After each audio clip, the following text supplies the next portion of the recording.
bienvenue sur ce deuxième numéro du magazine des haut-parleurs. Le premier était avec mon camarade Rouman du Sénégal. Moi, je suis journaliste et militante des droits de l'homme en Mauritanie. Je fais partie du réseau des haut-parleurs. Partout sur la planète, nous sommes des jeunes francophones et nous faisons des vidéos sur des sujets qui nous touchent. Aujourd'hui, nous allons voyager sur le thème « Nos corps de femmes ».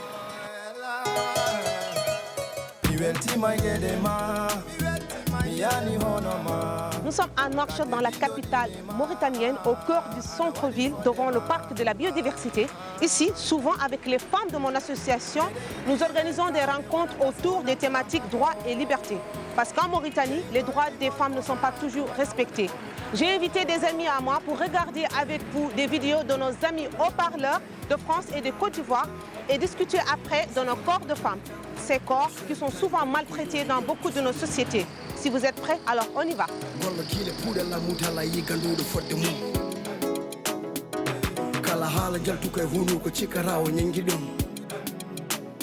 Salam alaikum. Alaikum salam.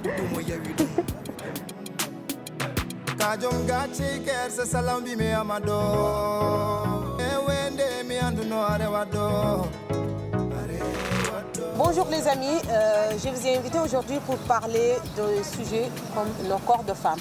Vous savez, il y en a celles qui le dévoilent, celles qui le cachent et d'autres qui aimeraient changer la couleur de leur peau. La dépigmentation, ça se passe partout en Afrique. Nous allons en Côte d'Ivoire, à Abidjan, et c'est Laura qui va nous raconter. Et chaque fois, je pouvais me retrouver aux urgences 2 à 3 fois par semaine. C'était quelque chose de ouf quoi. J'étais tout le temps malade, je me sentais tout le temps faible. Charlotte s'est éclairci la peau pendant près de 2 ans. Ici en Côte d'Ivoire, il y a énormément de femmes qui le font, quitte à mettre leur santé en danger.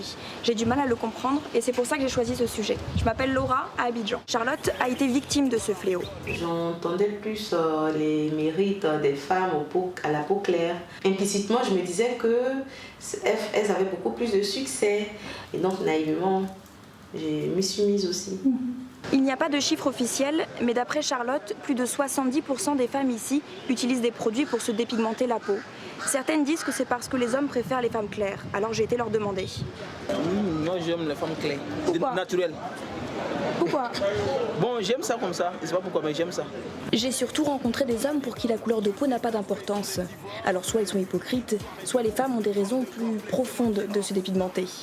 Moi je n'ai pas de préférence. J'aime les femmes qui gardent leur teint. Et oui, parce que l'obsession de la peau claire, qui je pense est en partie une séquelle de la colonisation, est telle que certaines femmes se font des gommages à base de produits toxiques.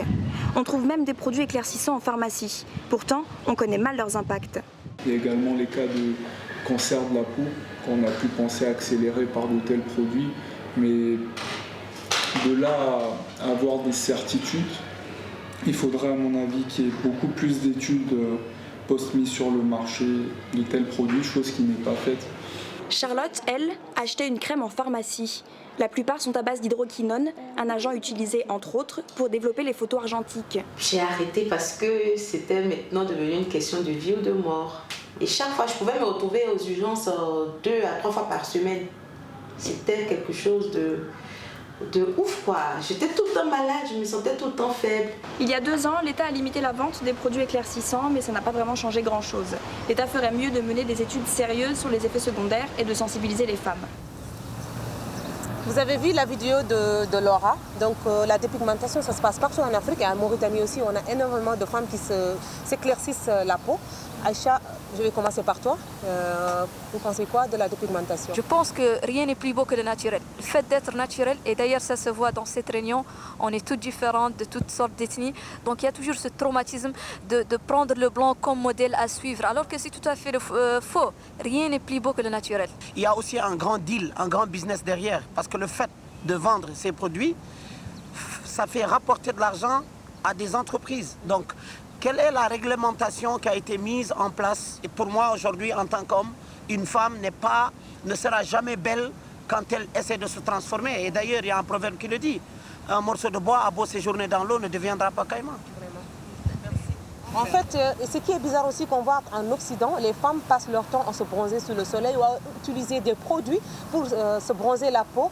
Et décidément, on se dit que beaucoup vraiment ne sont pas contents du tout de leur apparence. Nous allons passer à un autre sujet. C'est un sujet qui est considéré comme tabou en Mauritanie. Les règles douloureuses de la maladie, l'endométriose. Donc nous allons en France et c'est Juliette qui va nous raconter et tout de suite après nous allons discuter. Savez-vous qu'il y a une maladie qui fait souffrir près de 3 millions de femmes en France, soit plus d'une femme sur 10 et qu'elle est complètement taboue? L'endomètre, ce sont les cellules qui tapissent l'intérieur de l'utérus. Tous les mois, une partie se désagrège et ça saigne, c'est là que ça donne les règles. Mais chez les femmes atteintes d'endométriose, tout ça, ça fonctionne pas très bien. Certaines de ces cellules remontent dans les trompes, les ovaires et parfois même d'autres organes. Et là, ça fait mal, même très mal, surtout au moment des règles. Je suis tombée dans les pommes et ensuite j'avais des règles abondantes comme pas possible. Cette maladie reste peu connue du grand public et même des médecins. En moyenne, il faut 7 ans pour que la maladie soit détectée et prise en charge. Tout le monde dit que c'est normal, etc. Donc bon, à ce moment-là, j'essayais pas vraiment de me dire que j'avais quelque chose. Quand elles se plaignent d'avoir mal pendant leurs règles, la parole des femmes est souvent remise en cause. Pourtant, il faut savoir qu'en France, l'endométriose touche autant que l'asthme ou le diabète, mais il n'existe aujourd'hui aucun traitement. Tu vas mal, on te met sous pilule, tout ira bien. Et ça a plus ou moins fonctionné, disons que j'avais moins souvent mal. Un peu choquée quoi, que quand même au bout de... ça faisait quand même 2-3 ans que j'avais mal et que c'est maintenant qu'on la prenne. Le problème, c'est qu'à force de toujours et uniquement associer cette maladie aux règles, eh bien, on oublie qu'elle a des impacts quotidiens, notamment sur la vie personnelle, de fortes douleurs pendant les rapports sexuels. Et là encore, il ne faut pas oublier que pour beaucoup de médecins, quand une fille a mal pendant un rapport, eh bien, c'est forcément dans sa tête. C'est sûr que avant chaque rapport, c'est un peu... dans ma tête, c'est un peu difficile, quoi. Parce que je sais que je vais avoir mal. Mais d'un côté, j'ai envie, mais d'un côté, j'ai mal, quoi. Faut le dire. Première chose que tu dis, c'est j'ai de l'endo. Est-ce que tu acceptes? Oui. Est-ce que tu n'acceptes pas? Non, bah écoute, pars-toi, quoi. Plus le diagnostic met de temps à être posé, plus les conséquences sont graves et finissent par impacter toute une vie. On estime qu'entre 30 et 40% des femmes atteintes d'endométriose souffriront d'infertilité. Encore un tabou lié à la maladie. Le rêve de toute endo-girl, comme on nous appelle, c'est d'avoir un enfant, quoi. 1, 2, 3, mais surtout 1, quoi. L'espoir, c'est qu'aujourd'hui, il y a de plus en plus de recherches sur cette maladie, mais surtout qu'on en parle de plus en plus. Et puis, il existe sur Internet une communauté, les Endo-Girls, qui tiennent des blogs, des sites, des forums, où elles donnent des conseils face à la maladie. Et puis, vous l'aurez compris, l'important, c'est d'en parler et donc de partager. L'important, c'est d'en parler. Donc, il y a énormément de silence qui existe aussi en Mauritanie aujourd'hui. Les femmes qui sont peut-être victimes d'endométriose, mais qui ne savent pas qu'elles ont cette maladie. Alors moi je dis tout de suite, c'est la première fois que j'entends parler de cette maladie-là. Donc ce qui montre à quel point c'est grave. Donc je pense que la plupart des femmes chez nous ne connaissent pas cette maladie. Et encore plus chez nous, tout ce qui concerne la fertilité, le sexe ou les règles douloureuses, c'est des sujets très très tabous. Quand on parle de fertilité ici en Afrique quand même, c'est donc une femme qui n'est pas fertile, donc ça va te donner un autre problème encore. Donc c'est mieux de le diagnostiquer tout et d'en parler autour de soi. Nous allons changer un petit peu de thème et nous allons parler d'un sujet qui crée beaucoup de polémiques à Nouakchott. L'année dernière, j'en avais fait un reportage. Nous allons tout de suite regarder et discuter après. Violées, séquestrées ou même tuées, elles sont des centaines à être recensées par les ONG de la société civile. Mais dans les pires des cas, elles se retrouvent piégées par leur propre sort, victimes puis coupables parce que tout simplement sorties au-delà de 20 heures ou avoir porté des habits indécents au moment du viol. قاصدة ذوني كنت لها رعاضة وميعاد والله أنا مأثر علي غير ما عندي فيه شيء رياضة مولانا ما هي محتاجة أصلا أنا هي تما لا نتكلم فيها كصحباتي ما يوقع لهم ذاك اللي وقع لي أنا وذاك اللي وقع لي ندور ما يوقع لهم. جيت الوكيل الجمهورية جيتهم هم وقلت لهم قالوا لي كان يشاكي قلت لهم إني لين تعطى فرتي معي موجوعة ما واقع لي شيء ماني شاكي قابل Que le gouvernement et la société civile mauritanienne travaillent sur un projet de loi basé sur les violences faites sur le genre. Mais récemment, ce projet de loi a créé beaucoup de polémiques, invitant les oulémas, c'est-à-dire les religieux, à refuser son adoption. La question du viol reste impunie aussi. Beaucoup de violeurs. Je donne le cas de la fille de 3 ans. Le problème, son cas, jusqu'à présent, le monsieur n'est pas arrêté. Le cas de la petite aussi, qui a été violée par le mari de sa sœur. Le cas de Boutilimite, la police a reformulé le dossier en faveur du violeur. Aujourd'hui, mis en avant un discours obscurantiste qui relègue la femme à son rôle primitif, faire les enfants, les loisirs du mari et le foyer. C'est ça le discours dans les salons, c'est ça le discours dans les bureaux et c'est ça le discours dans les mosquées. Islam so li debbo lorleede so li gorko lorleede so li cuhi lorleede kala ɓe witi e lorlugol naani toñange Islam jaɓata toñange hay goto ala ko haali noon debbo walla cukalel.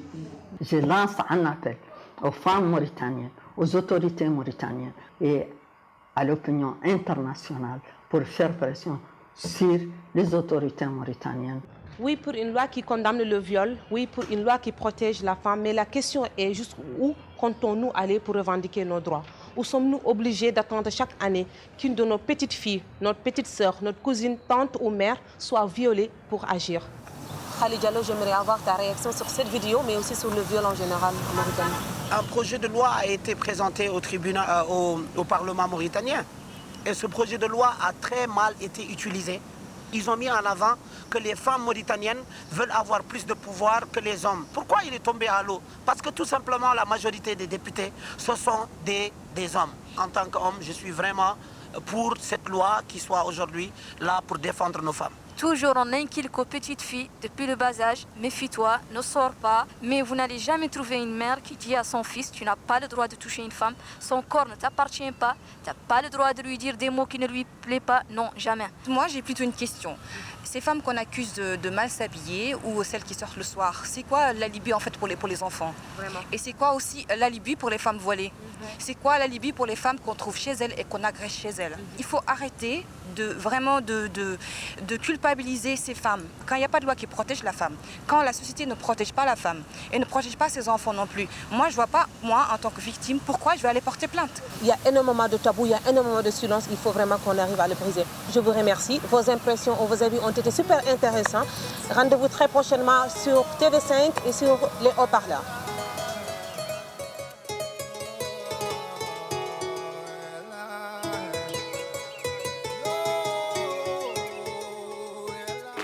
Mbeɗe yilo jam to iwri yomi funnangue coyni mi ndiwri guitam ɗomɗi ko yooɗi pullam juuri arde kenelɗi belɗi mbimi jam doori andira ko coftal jiya fina dado yiloto ko duwawu ko mbiɗa fof ko baɗo gadoɗamo ɗanade adoma finde ɓufde yaaha jeere rewnen saguinde gorko woni joom galle kono pullam debbo ko jaam e galle omo hokkami doole siforama debbo joom golle balle